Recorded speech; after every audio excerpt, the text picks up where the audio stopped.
Yeah. So, a very good afternoon to everyone. My name is Amir, and I extend a warm welcome to all of you to this World Wetland Day webinar series, which is organized by the EICT Center of Wildlife Institute of India, Dehradun. So, every year, World Wetland Day is observed on February 2nd to raise awareness about the vital role these wetlands play in sustaining the biodiversity, supporting livelihood, and mitigating climate change. This year's theme, Protecting Wetlands for Our Common Future, highlights the urgent need to conserve and restore these ecosystems for the well-being of both nature and people. Through this webinar series, we aim to bring together experts, researchers, and conservationists to share their insights on wetlands, their challenges, and the way forward. We are honored to have distinguished speakers who will help us better understand the significance of wetlands and inspire action to protect them. Without any further ado, let's begin today's session. So we have with us Dr. Somnath Bandyopadhyay. Dr. Somnath is an environmental researcher and policy expert with over 3 decades of experience in biodiversity, ecosystem services, and sustainable development. His work spans academia, policy formulation, and program strategy, particularly in climate vulnerable regions like the Indian subcontinent.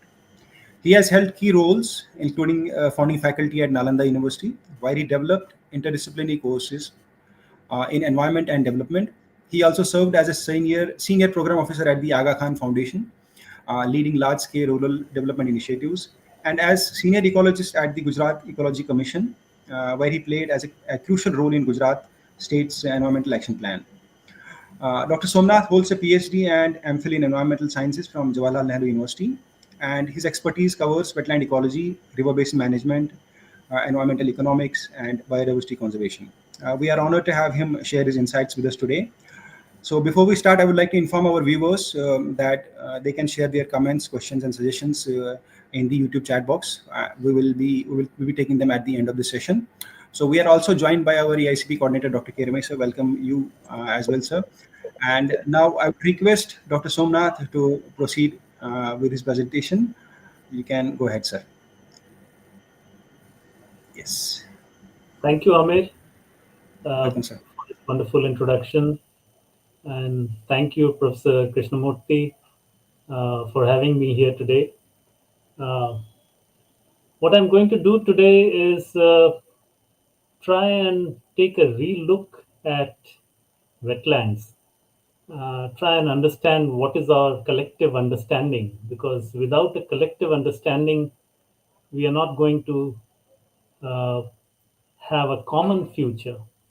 So uh, let's just jump into it and see how we can know our wetlands. So these are bogs, what you see on your screen. And bogs are wetlands that build up on layers of peat, which is basically dead plant material that doesn't fully decay. They're usually waterlogged, spongy, and home to mosses like sphagnum. The water is acidic and low in nutrients, which slows down decay and helps peat accumulate. Now, bogs are important carbon stores, trapping carbon that would otherwise be released into the air and therefore has protection significance. These are swamps, and the pictures that you see are from the Everglades, which are also called the River of Grass. It's a vast, slow moving wetland in Florida. It's about 100 kilometers wide and 160 kilometers long. Uh, it's a sheet of water that is flowing slowly. And it's unlike any other ecosystem in the world. So, stretching over 1.5 million acres. It has sawgrass marshes, cypress swamps, mangroves, estuaries, all kinds of things. And Florida panther, American alligator, roseate spoonbill, various different kinds of flora and fauna. Uh, and these are swamp sloths, and these are favorite uh, sloughing activities. So on the right, you see salt marshes, which are basically found alongside the coastlines in places like the US East Coast, Chesapeake Bay, Europe's North Sea shores. Uh, these are filtering pollutants, providing nurseries for fishes and birds. And these tall grasses sway with the tides, sheltering again a variety of animals like crabs, shrimps, wading birds, herons. And if you go just offshore, what you can find is this wonderful, huge kelp forests. And these kelp forests are basically algae, underwater jungles. Uh, Again, if you want to see these, you can go off the coast of California and the Pacific coast, Canada, Chile. Some of these areas also have these. Uh, and what you see are huge kelp fronds. And within these fronds, you will find sea otters, seals, various different kinds of echinoderms, fishes, all kinds. So, just to give you a flavor of inland and coastal wetlands, and uh, the reason that we are talking about these today is because these were the initial focal points where the conservation began. And why were these being conserved? Because by the 17th and the 18th centuries, a large amount of these wetlands were being drained out.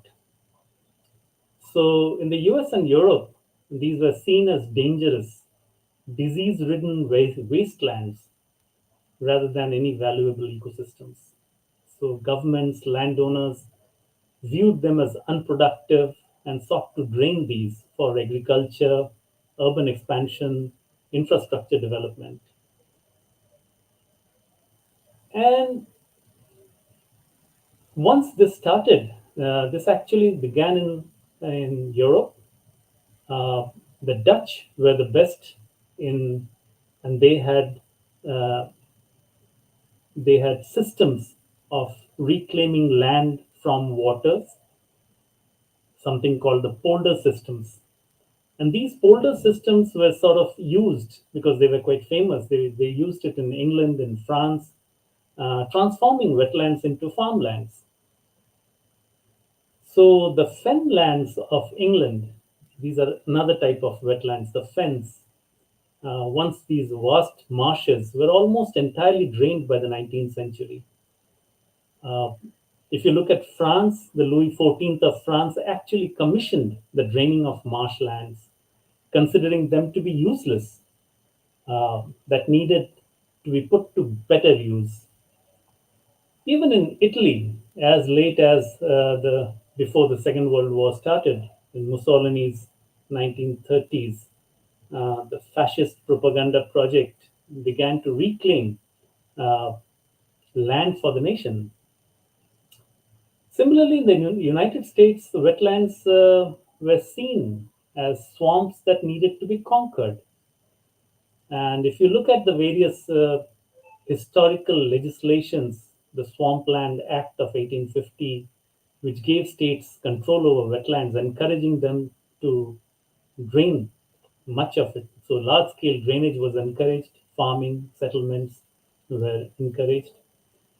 So by the early 20th century, we are looking at over 50% of wetlands were lost in the US, mostly due to government funded projects. And the beautiful Everglades that you saw just now, which once covered almost 11,000 square miles, uh, was being systematically drained in the early 1900s to create land for sugarcane plantations. The Midwestern prairie potholes, once a paradise for migratory birds of millions of acres of wetlands, in the 20th century, scientists realized that these drained lands were more prone to floods, soil degradation, and water pollution, leading to wetland restoration efforts in the later decades.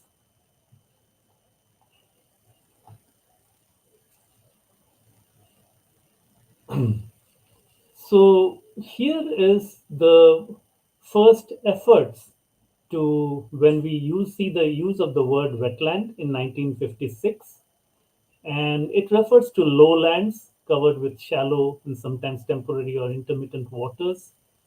These are basically marshes, swamps, bogs, meadows, potholes, sloughs, and river overflow lands. And these were the terms used by even the scientists because they had no particular reason to go beyond and define wetlands in any other format.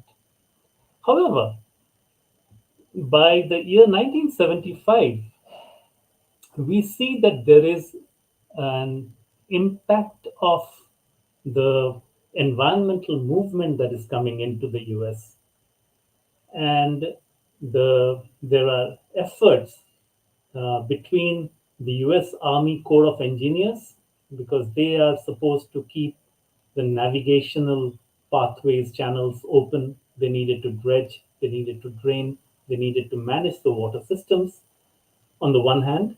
And on the other hand, you had the US Fish and Wildlife Survey, uh, which is a bunch of biologists, scientists who are trying to conserve fish and other wildlife. So a bit of a tussle begins. I put it up here, this entire definition as proposed by the US Army Corps of Engineers, not to confuse you or anything, but because it is important to understand how difficult it is to define wetlands. So you can have a paragraph and yet not be able to define what exactly is a wetland. And this is a problem, and the problem that has to be addressed and trying to be addressed in some sense. So the next year, the US Fish and Wildlife Services also comes up with their own definition, which is marginally better, if at all.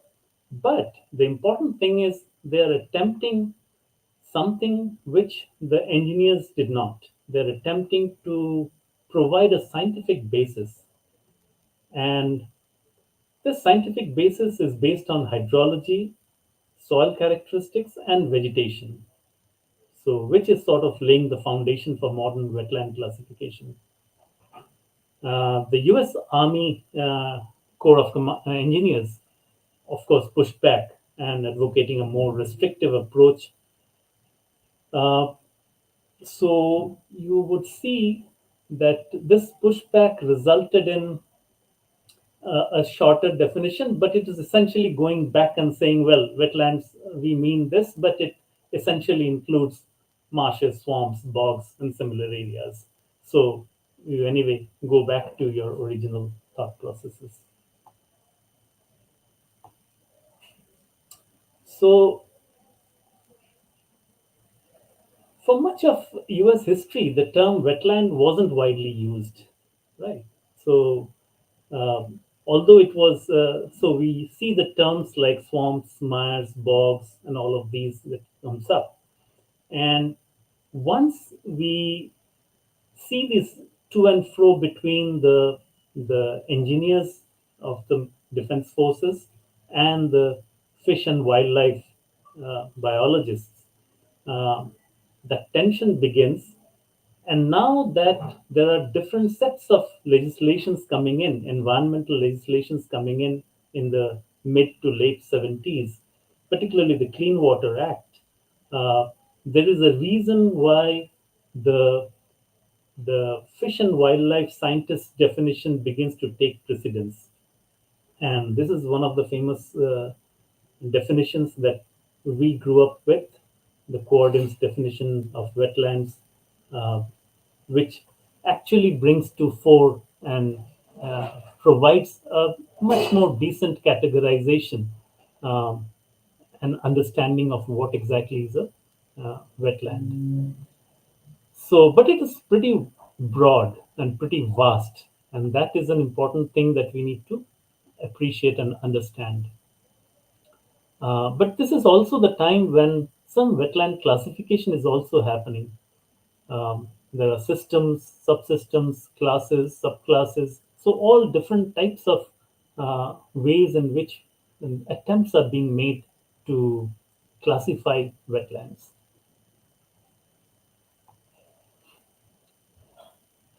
Now comes the most defining moment, which is the reason why we are here today, is going back to the Ramsar Convention, uh, a place in Iran, where on this day, uh, this wetlands became a subject of global importance. And these are the two individuals uh, who were uh, sort of uh, the father of wetland conservation, if you may. Uh, Luke Hoffman and Sir Peter Scott. One is a Swiss person, the other is a British person, both uh, wildlife conservationist, ornithologist, more importantly. And that is one of the reasons why the birds have been given a particular position within the Ramsar definitions and thinking. So, although it's, of course, much more encompassing in terms of sustainable use alongside conservation, as well as the wise use principle that was mooted in this. So, ensuring wetlands could support both biodiversity and human communities. So, this is the starting point in a way for our global consciousness for wetland conservation and its appreciation.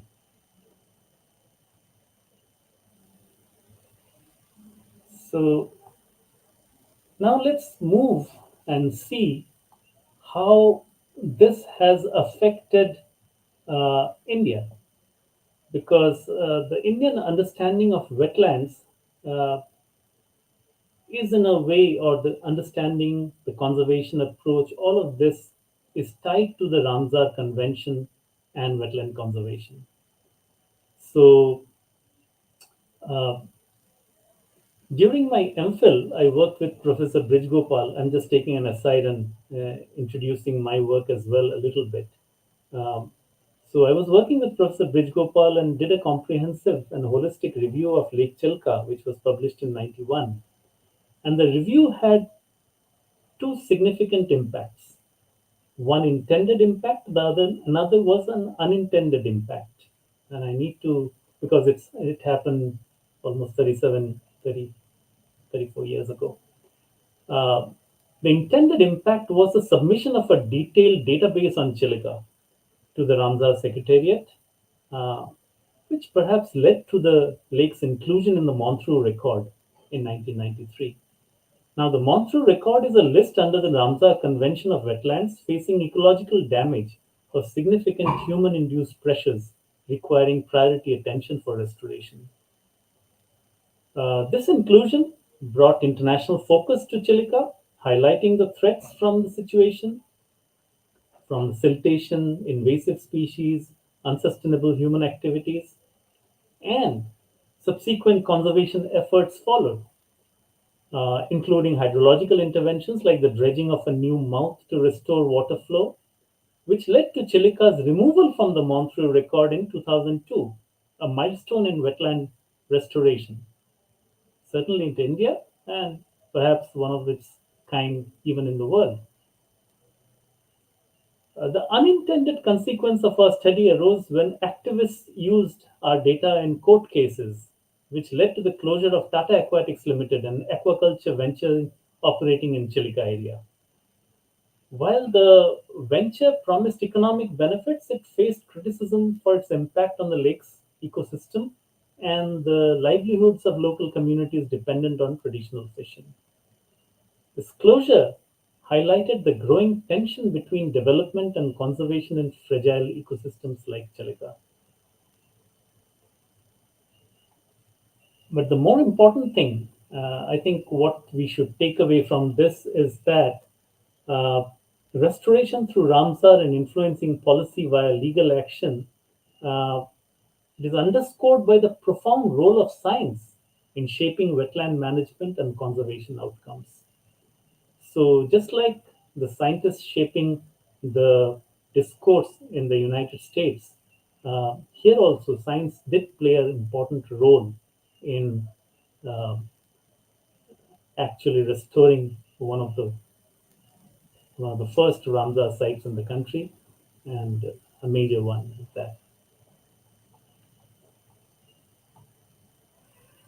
So if you look at the various wetland policies and how they have changed over the years in India, uh, the initial stuff was essentially the same: neglect and misclassification, a colonial construct of wastelands. So there was no particular distinction between wetlands and wastelands. And uh, this perception led to a widespread drainage and reclamation for agriculture, infrastructure, and urban development, just like the stuff that happened in the West. But 1981 onward, when India became a signatory to the Ramsar Convention, uh, and Chilika was the first, and along with Keoladeo Ghana National Park as a Ramsar sites, it brought international attention. But it did not translate into comprehensive national policies or systemic conservation efforts even at that point. So there was a whole bunch of new things that needed to be done. By 1985, the National Wetland Conservation Program came into being, which aimed to identify and conserve important wetlands. Uh, However, it still lacked a legal framework for enforcement, and only a few high profile wetlands were being targeted for conservation.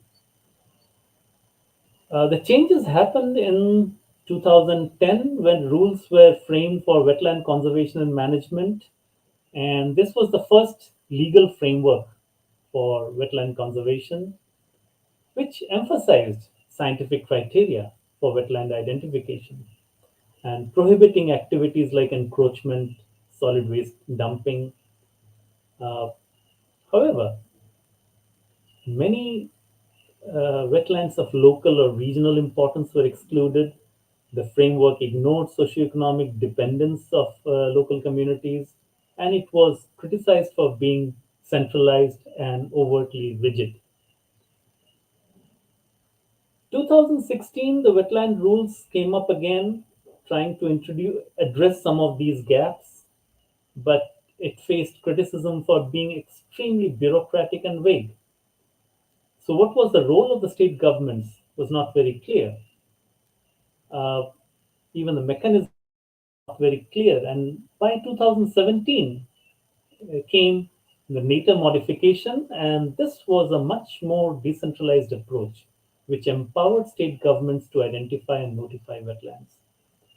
And some of the rigid restrictions of earlier policies were relaxed.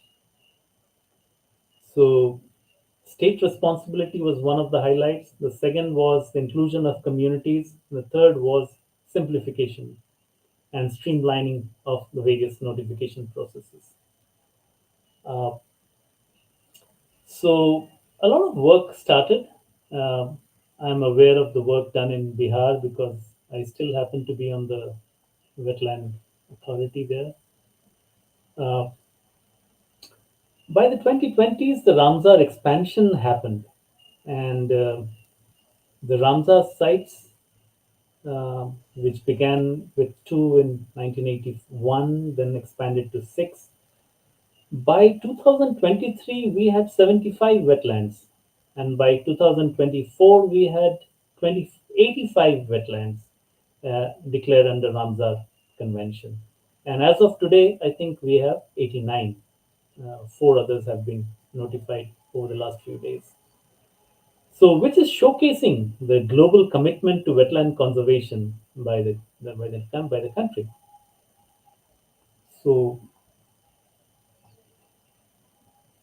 along with this policy changes and a real effort towards governance and improved management of wetlands by the state, we also see an improvement in wetland mapping because without a good wetland mapping, it is not possible to manage properly. And this is where the uh, Space Application Center came in handy. uh, the National Wetland Atlases began to be created. Five such atlases have come up, and one uh, decadal change atlas has also been prepared. A wonderful article has been written recently in the down to earth, and I encourage all of you to look into that, which gives you an understanding of how technology, using various different sensors in the satellites, uh, how we have improved our uh, resolution, how we can see better, how we can identify water bodies in better, and what does that mean in terms of our management. So uh, this is a change that is being directed and going hand in hand with India's growing expertise in space technology.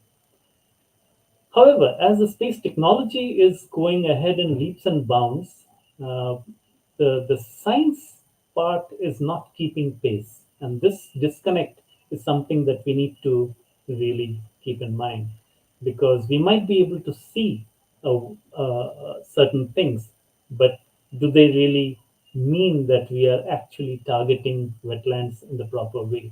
Uh, and that's an important thing, which I think we need to understand. Because without ground truthing or without really doing hard science, it is not possible to have the three pillars that I talked about: hydrology and the changes in hydrology, the soil characteristics, changes in soil characteristics, and the vegetation, the nature of uh, hydrophytes, uh, and associated fauna. How are we going to look at it? Unless these three things come together, and that's a scientific part of it. And associated part of it is the local communities, and which is where I think we still haven't been able to figure out a lot.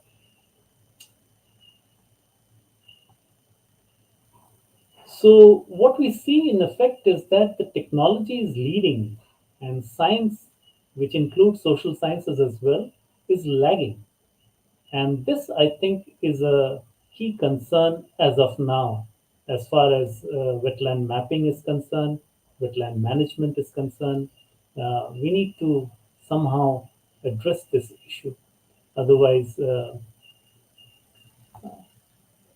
so there is an importance of science, society, and traditions. And I'm now moving into giving you a bird's eye view of what kind of wetlands do we see in India. So we started off with the type of wetlands that we saw in the US, the type of conservation efforts that are being made in US and Europe. And if we turn to India, we see that we are familiar with floods, flood irrigation, waterlogging. We do wet farming. And if we do wet farming, rice is one of the staples for a very vast majority of Indians. Uh, Covering about 25 million hectares, 150 million tons of rice being produced, 50 million active farmers, 200 million people dependent on these.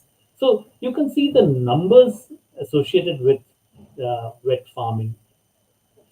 And while flood irrigation is intrinsic to paddy cultivation, and therefore you need canal irrigation systems. On the right hand side, what you see is a wetland that is surviving because of the inefficiencies of this canal irrigation system. So some of the seepages of these canal irrigation system is leading to waterlogging and the formation of wetlands. And you see, this is a Surajpur wetland in Greater Noida area. Uh, and how do we really understand or uh, look into the hydrology, which is the basis of managing wetlands?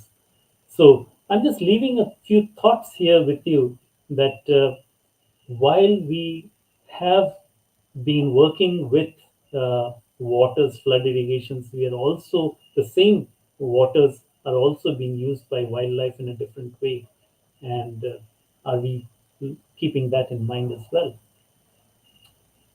So, talking about production, there's a whole range of production systems within wetlands.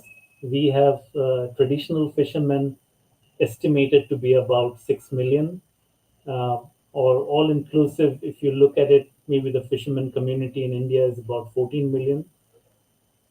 1.2 million hectares of floodplain, lakes, and wetlands, 3.54 million hectares of reservoirs. These are large numbers that we are talking about. And yet, what we see today is a conversion to aquaculture, and the aquaculture numbers are mind boggling as well.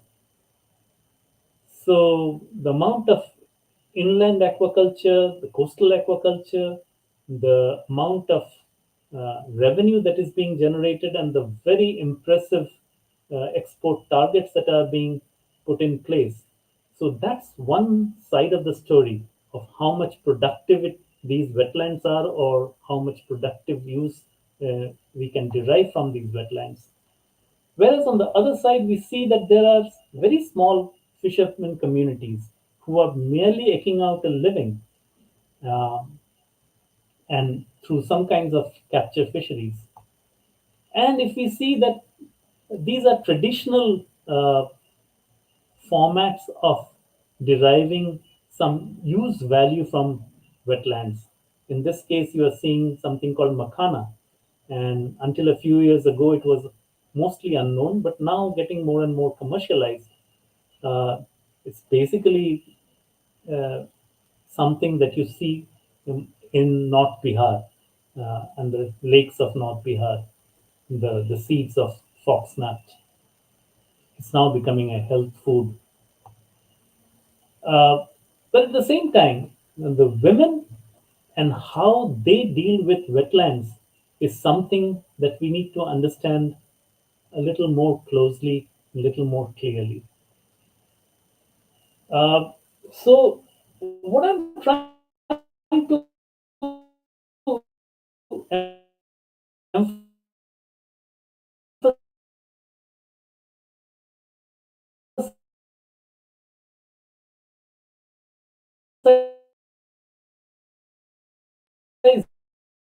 here is that on which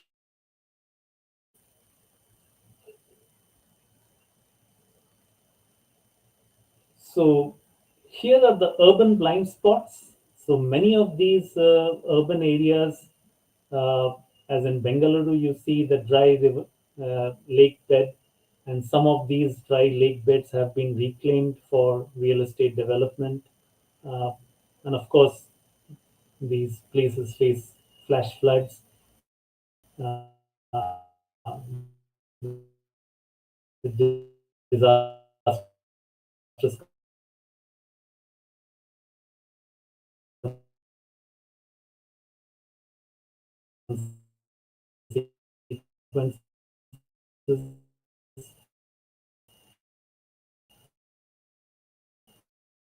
uh, Places where wetlands are receiving. And these are the urban wetlands that is also a Ramsar site, the East Kolkata wetlands. Uh, this is a aerial view on your left, which tells you that how urbanization is actually happening within the wetland, and how these wetlands are being traditionally used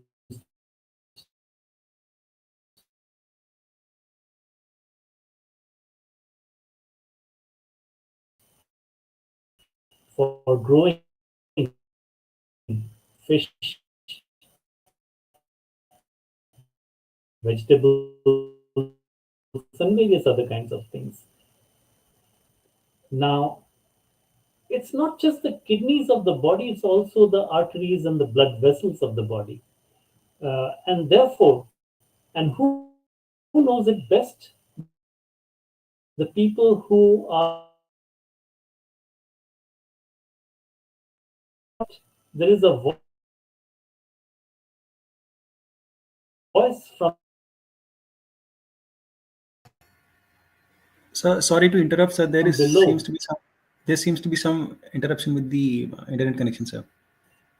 which is trying to talk about the conservation.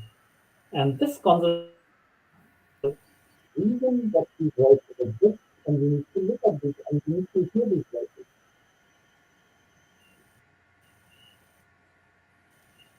So we lost you for a second over there. If you could start from 25 again, sir.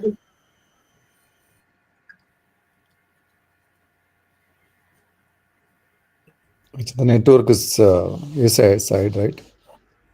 Yes, sir. So there seems to be some 25 issue again? with me. So can you hear me, Sona sir? Just a second, sir. I think we lost you from. Sorry, yeah, from here, sir. So the internet seems to be having some. There was some difficulty in hearing you. Yes, sir. There's some difficulty. Okay. Yes, yes, sir. So, Now it's all what I right. was trying to say here is that this is the Yes. East Kolkata wetland on your left that you see.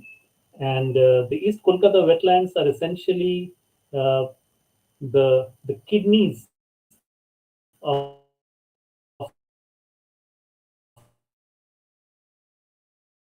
the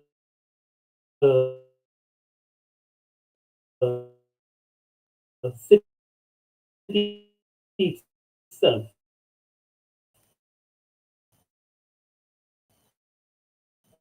Uh,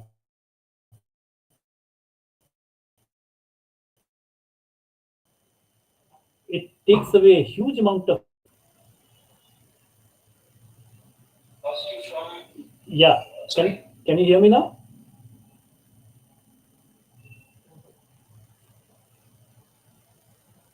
Yes, sir. Please go ahead.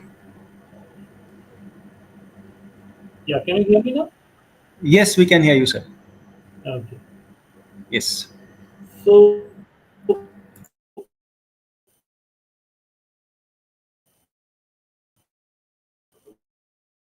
the point I was making is that the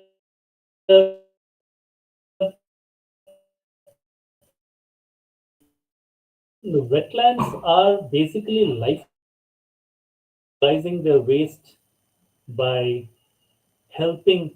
If, say, the urban forests are like the lungs of a city, wetlands are supposed to be the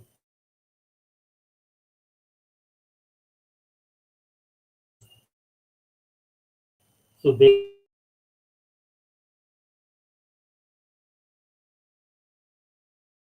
have variety of functions. Uh,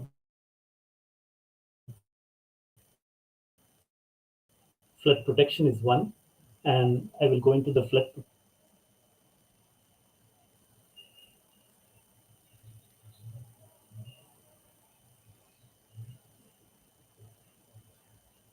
Okay, so this is about the habitat protection, protection from storm surges, and in coastal areas.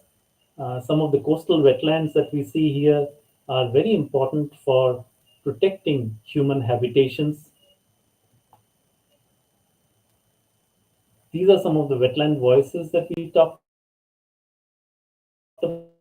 about.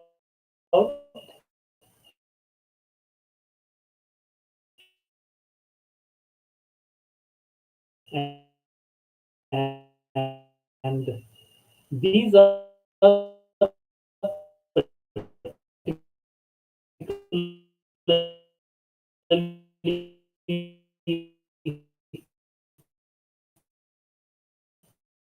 the collecting just a little bit or maybe some mollusks, mushrooms, stuff like that to feed their family and their guests when necessary.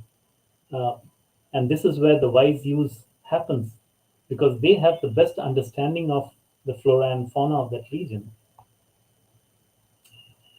So here, this is the reason why I thought we need to talk about the bogs, fens, swamps, sloughs, potholes, which with which we started this presentation today, uh, which is something that we try to understand, we try to know because wetland is a global concern.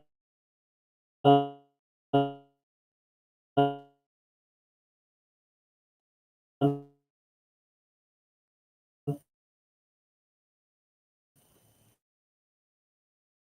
need to understand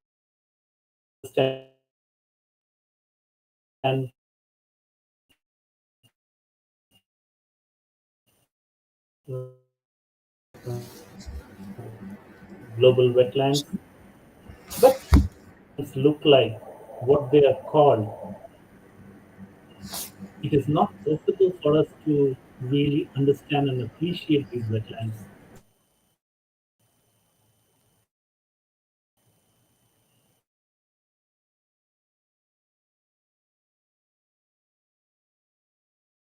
Thus,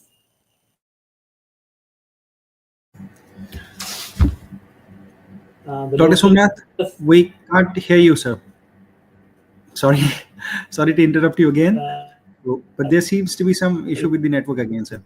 it's not just a national flower.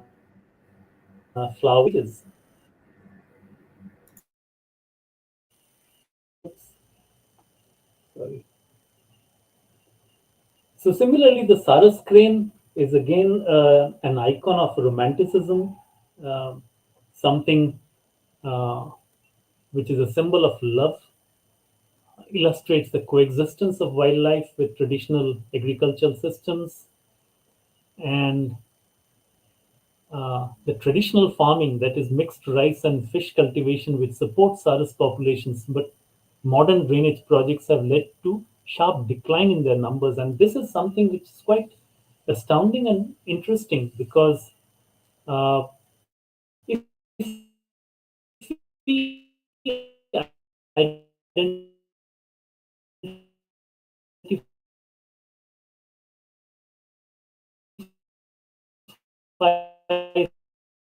some of these species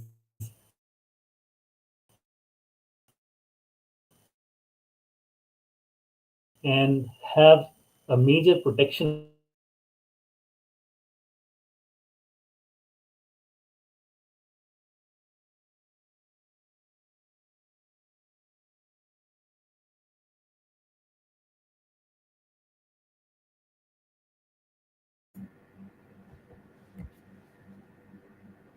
Sir, we can't hear you. You have muted yourself, sir.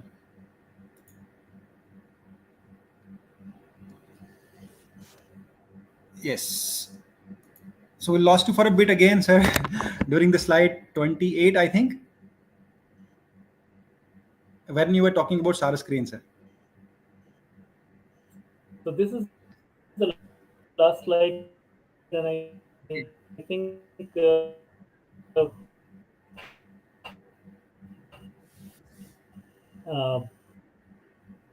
yes, that means that really rituals are again interesting, because it is not mediated by priests or anything. These are domestic traditions, household traditions, passing on through uh, the women inside their households.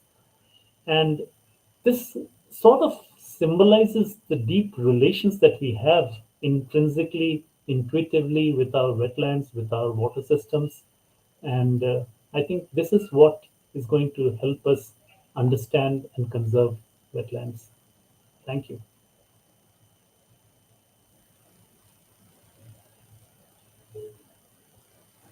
Thank you very much, sir. Uh, so before we head to the question section, I would request Dr. Kirmesh to please say a few words, sir.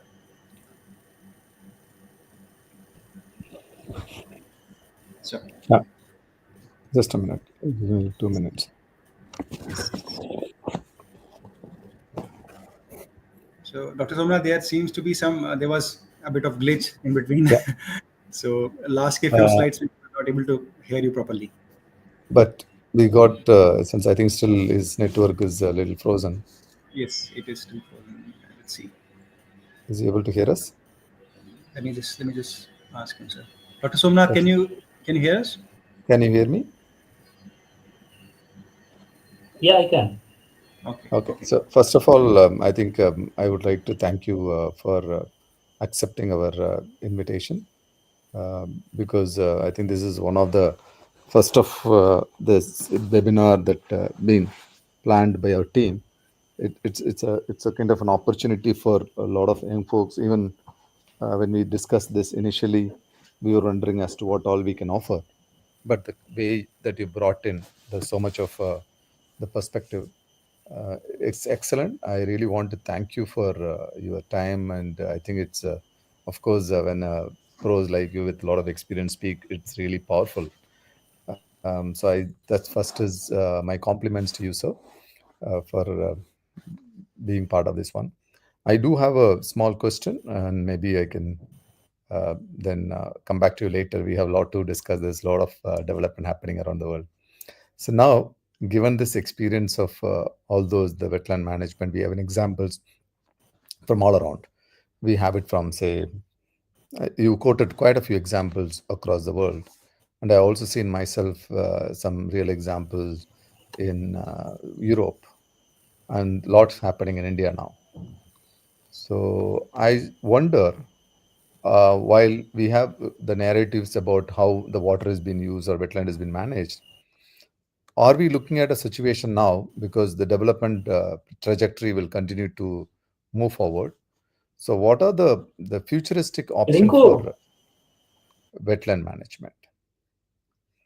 So in terms of, do we have the scientific strategy or professional willingness to kind of prepare our landscape to produce water or sustain the wetlands in the future context? I don't know if I'm just able to get across the question to you, but I'm just looking at what is the future for wetland, not from just the status point of view, from a professional's point of view. As a professional, what the professionals are actually looking at. Are we simply just seeing, managing, monitoring, reporting, or also gearing up to produce something which can withstand all the threats or uncertainties? Yeah.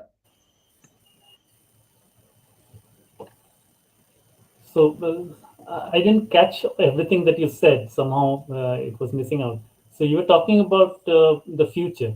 How do we manage Indian wetlands, and what are the ways in not which not we only that can? not only that, do we have the current thought process among the wetland ecology communities to say, Mhm. let us say there is the catchment, there's a wetland.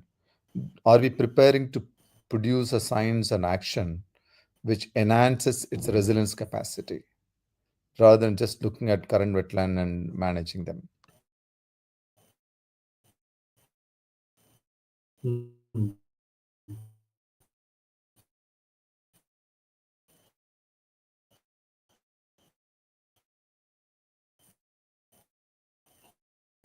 Maybe some network issue, so Yeah. So, you sir, can if you also could So close just, the video. as I if was you could just, mentioning, I see a yes, yes, please. Sir, I think it would be better if you could just stop I mean, the video, and we can go with the audio. Then it'll be better. That'll do I it. think so. Yeah. Yeah. yeah. Yes.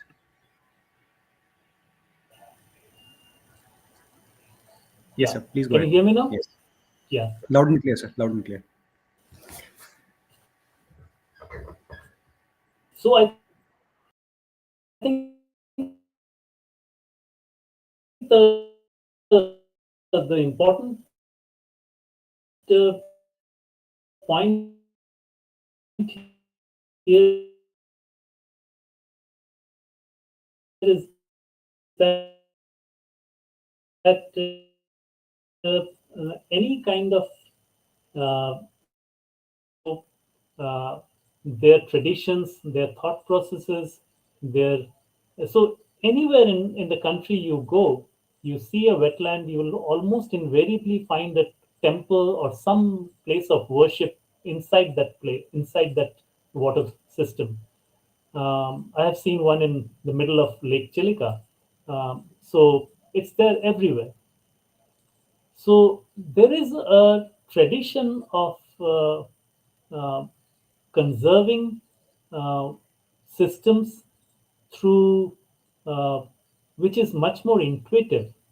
And the only issue is that how do we connect these intuitive respect,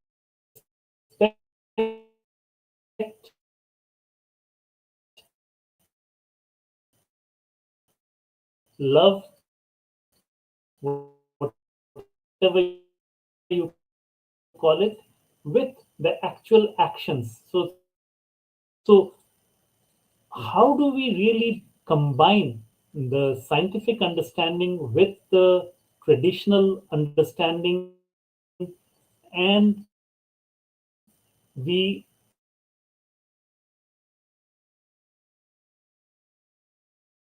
of governance? So I think it's a kind of a system where we have to come together. So wetland is one area where it cannot be done in isolation by an agency, either of the government or non-government or scientific community, anybody. It has to be a collaborative effort in which different people have to do different things. The scientific community has to come out and maintain and provide scientific evidence. The policymakers and the practitioners, they have to go out and influence communities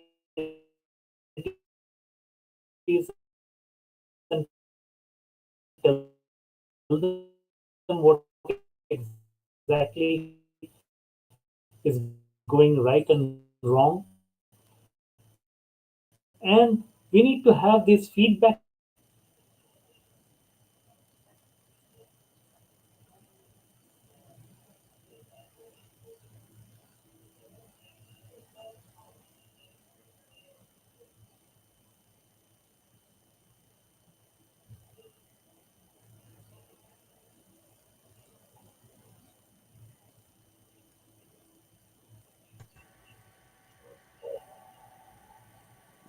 Are you there, sir? Yes. Can you hear Yes. me? Yeah. Yes. We couldn't get the last statement, sir. Yeah, I'm basically arguing in favor of a common but differentiated approach. Yeah. So When you we are said all together. getting together. Yeah. Yes. So Yeah. we are all in it together, and we'll all have to work together. But at the same time, we need to bring in different expertise and different perspectives on the table. So we need the hard data, we need hard science, we need technology, we need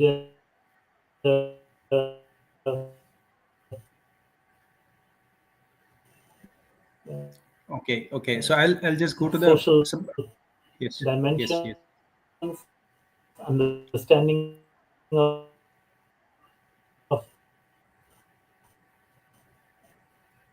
All right. the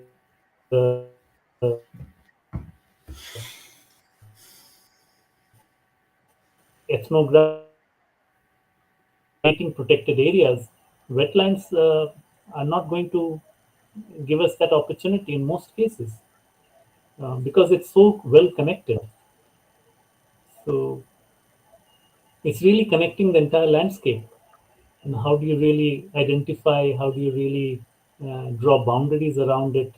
It's not just possible.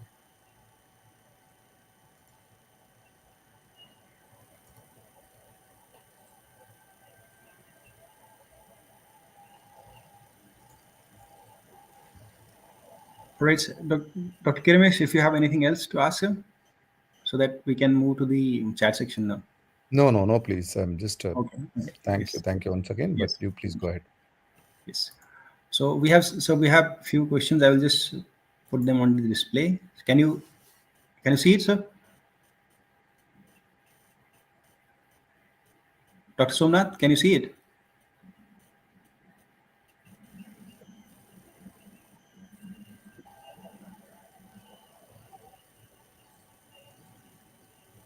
So can you hear me? Yes, Yeah. So can you see the question, sir? I put it on the yes, display. Yes. yes. So Samia Pathan is asking, understanding how poor governance has in the name of wetland conservation. split the indigenous from fair use of resources, per se land, to to assure social equity. What policies need to be? I mean, she are asking for, is there any need for reformation? So she's asking for your opinion. Yeah, yeah, that's exactly what I'm saying. That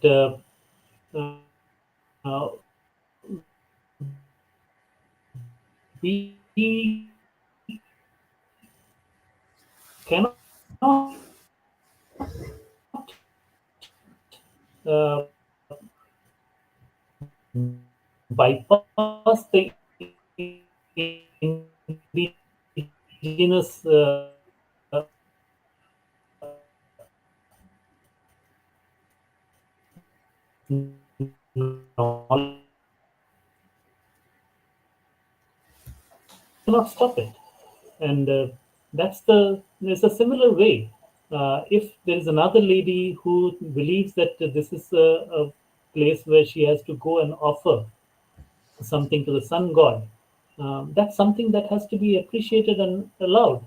And this is something which is going to help us maintain that relationship with the system, a relationship that we sort of see when a relationship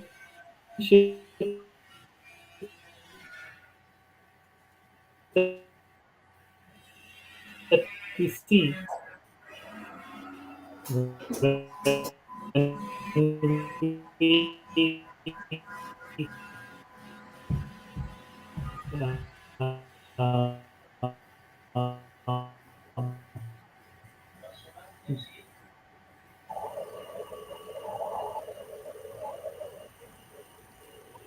All right, hello. sir. We'll move to the next question, sir. We'll move to the next question. It is from Arun Dikshit. I'm putting it on the screen, sir. So Arun is asking, what, according to you, are the key gaps in interdisciplinary knowledge for better management of wetlands, particularly in Indian situation? Well, we have never been able to work with interdisciplinarity. We might as well think about multidisciplinarity, but interdisciplinarity is going beyond. And this is where there is a serious gap. Uh, how do we bring in even the sciences and technology together?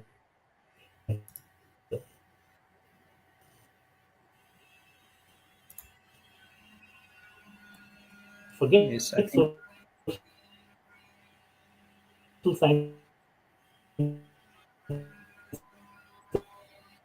can't hear and you, sir. Can't hear you. Can't hear you. humanities,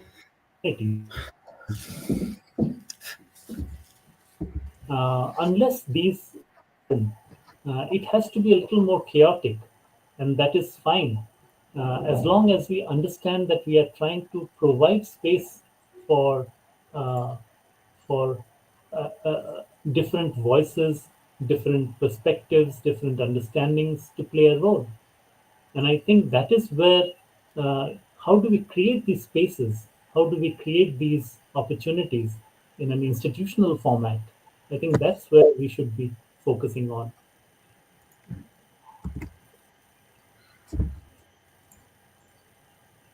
So there is another question from our side. So it is from my side. So I'll just putting it here. So like you mentioned, your subtitle mentions that what can we do about it? I mean, everybody wants to reclaim the wetlands. So do you have any successful wetland restoration efforts that we can learn from with respect to India?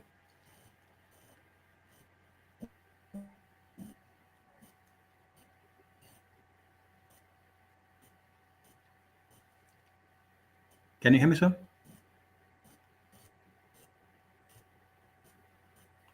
Hello, Dr. Somnath, are you there? Wetlands from a traditional perspective. So let's start using the terms, the local terms that are being used. Uh, Yes. and unless we understand the local terms and what they mean, because oftentimes you will see that the terms are being used these are linked to the formation of the wetlands. Or mon, tal, rather than talking about bogs and swamps and marshes, we are not going to understand uh, what we are really talking about.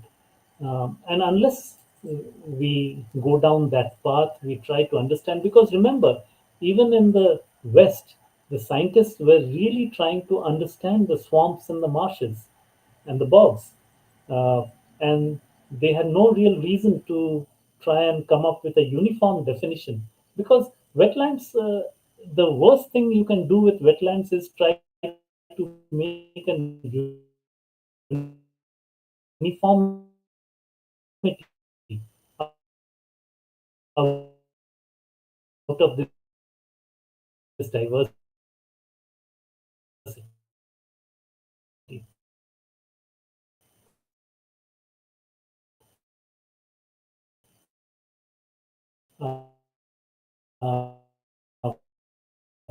each and every wetland is different. We need to categorize and we need to come up with some basic principles. But beyond that, I think when it comes to policies and actions, when it comes to restoration, when it comes to doing something on the ground, it has to be locally informed.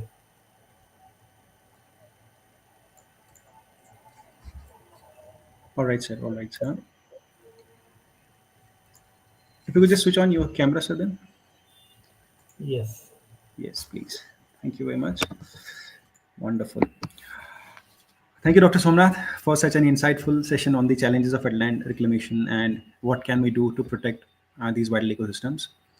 Your expertise has truly helped us understand the importance of safeguarding wetlands for our common future. We also thank our audience for their participation and engaging questions. We hope you found this session informative and thought-provoking.